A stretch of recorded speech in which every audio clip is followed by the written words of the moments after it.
Barrister Fuad, আমরা তাহলে কি বলতে পারি যে মানে মানুষ, এই দেশের মানুষ মানে এক ধরনের নির্বাচনী মুডে চলে গেছে আর কি?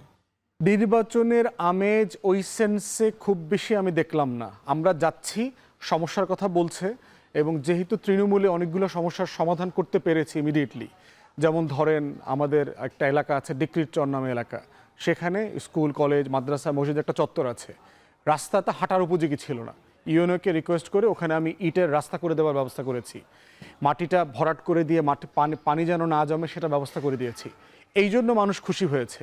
এখন তারা নির্বাচনে আমাকে চায় অথবা আমার তার পাশে যেন থাকি, কিন্তু এর আগে তারা খুব বেশি নির্বাচনমুখী অথবা মানে তাদের আপনাকে নির্বাচনে চায়, এর মানে তো নির্বাচনও চায়।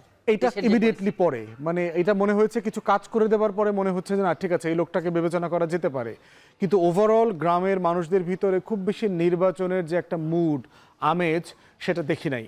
এবং ওইটা এখনো মনে হচ্ছে যে কী লাভ হবে, কে আসবে, কার বদলে কে আসবে।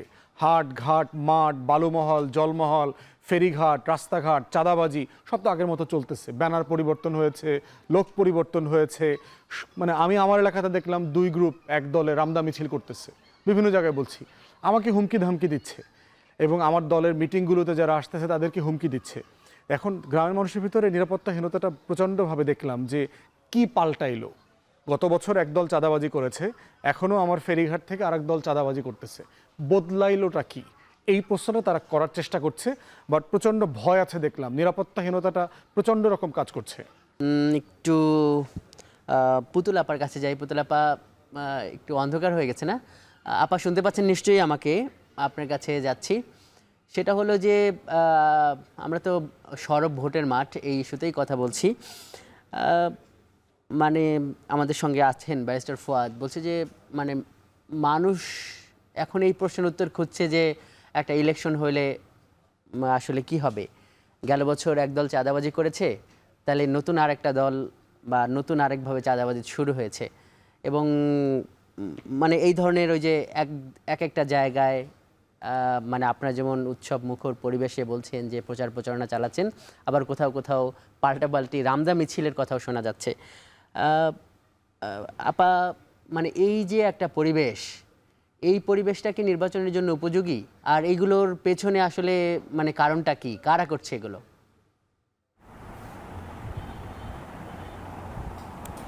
ধন্যবাদ আজার ভাই। ফুয়াদ ভাইয়ের কথা শুনছিলাম আর আমি হাসছিলাম। ওনার কথা প্রতিটাই সেলফ কন্ট্রাডিক্টরি কথাবার্তা আসছিল।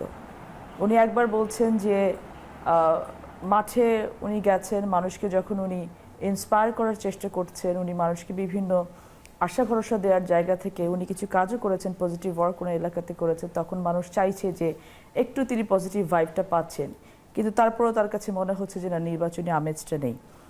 আসলে বিষয়টা কি যে একটা প্রিকনসিভড একটা আইডিয়াকে যখন আমি ইনজেক্ট করতে চাইবো তখন আমি সেইভাবেই কিন্তু কথাগুলো বলবো।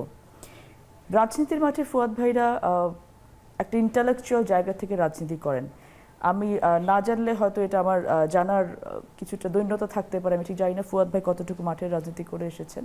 হয়তো উনি মাঠের রাজনীতি করতে গেলে করতে পারেন, আমার জানার দৈন্যতা আমি আগে স্বীকার করে নিলাম। তো মাঠে যদি আপনি যান মানুষের কাছে একটি পরিবর্তনের বার্তা নিয়ে, মানুষ সেটা গ্রহণ করবে না বা পরিবর্তনের বার্তাকে কোয়েশ্চেন করবে, সেই পরিস্থিতিতে বাংলাদেশ আছে বলে আমি এখন সেটা মনে করি না। 1 নম্বর। 2 নম্বর হচ্ছে যে ফুয়াদ ভাই তার নিজের এলাকাতে যদি এটা মনে করে থাকেন যে he is much more capable for his constituency, আমি ফুয়াদ ভাইকে ইনভাইট করব যে স্ট্যান্ড ফর ইট। কারণ হচ্ছে আপনি যে বলছেন যে একটি গ্রুপ আজকে রামদা নিয়ে আরেকটি গ্রুপের সাথে দ্বন্দ্ব করছে, আপনাকে এটা বন্ধ করতে হলেও কিন্তু আপনার নির্বাচন লাগবে। আপনি বিগত 1 বছর ধরে দেখেছেন যে হ্যাঁ, আইন শৃঙ্খলা রক্ষা পরিস্থিতির কিন্তু আমরা উন্নয়ন ঘটাতে পারিনি। কেন ঘটাতে পারিনি, কী কারণে ঘটাতে পারিনি, এগুলো আমরা কম বেশি সবাই জানি। এক একটা নির্বাচনী এলাকা এক একটা রকম, সেটা আমি বলেছি। তবে স্বাভাবিকভাবে এবং সার্বিকভাবে এখন বাংলাদেশে পরিস্থিতিটা বিরাজ করছে, মানুষ নির্বাচনমুখী।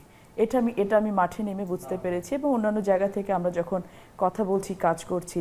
তো ওই যেটা বললাম যে প্রি কনসেপ্ট একটা আইডিয়া যেটা মাথার মধ্যে এসেছে যে না, যে নির্বাচনটা না হলে ভালো হয়। একটা তো বাতাস আছেই বাজারে, মার্কেটে এবং দেশের ভেতরে তো চালু করার চেষ্টা চলছে যে নির্বাচনটা যেন না হয়, অথবা ফেব্রুয়ারিতে হয় না হয়, অথবা যেন বিভিন্ন কলা কৌশল করে বিভিন্ন কন্ডিশন দিয়ে নির্বাচনটাকে একটু পেছানো যায় কিনা।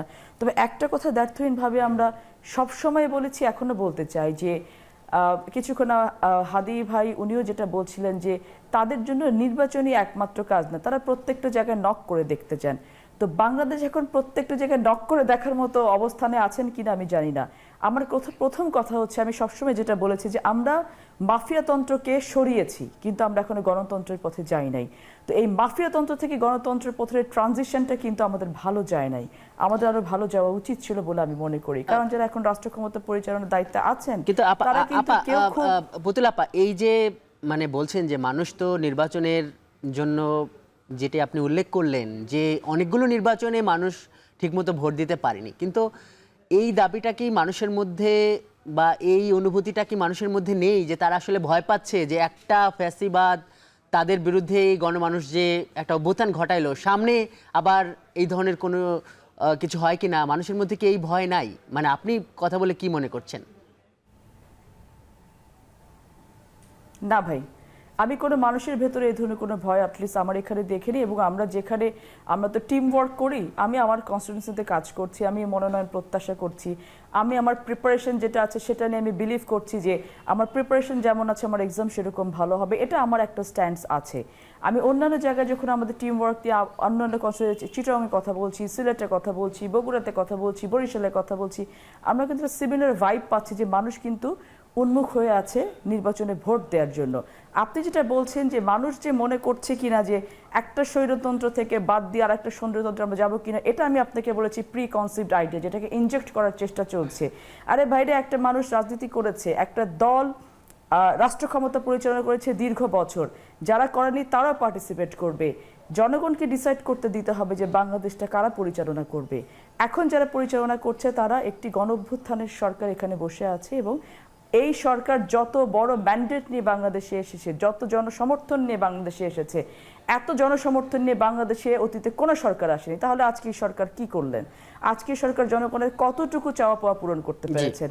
তাহলে পরিবর্তনটা আসবে কিভাবে ভাই? গায়েবী ভাবে তো আসবে না। You need to go through a process, and what is the process? This is the only process, is the election, nothing more, nothing less.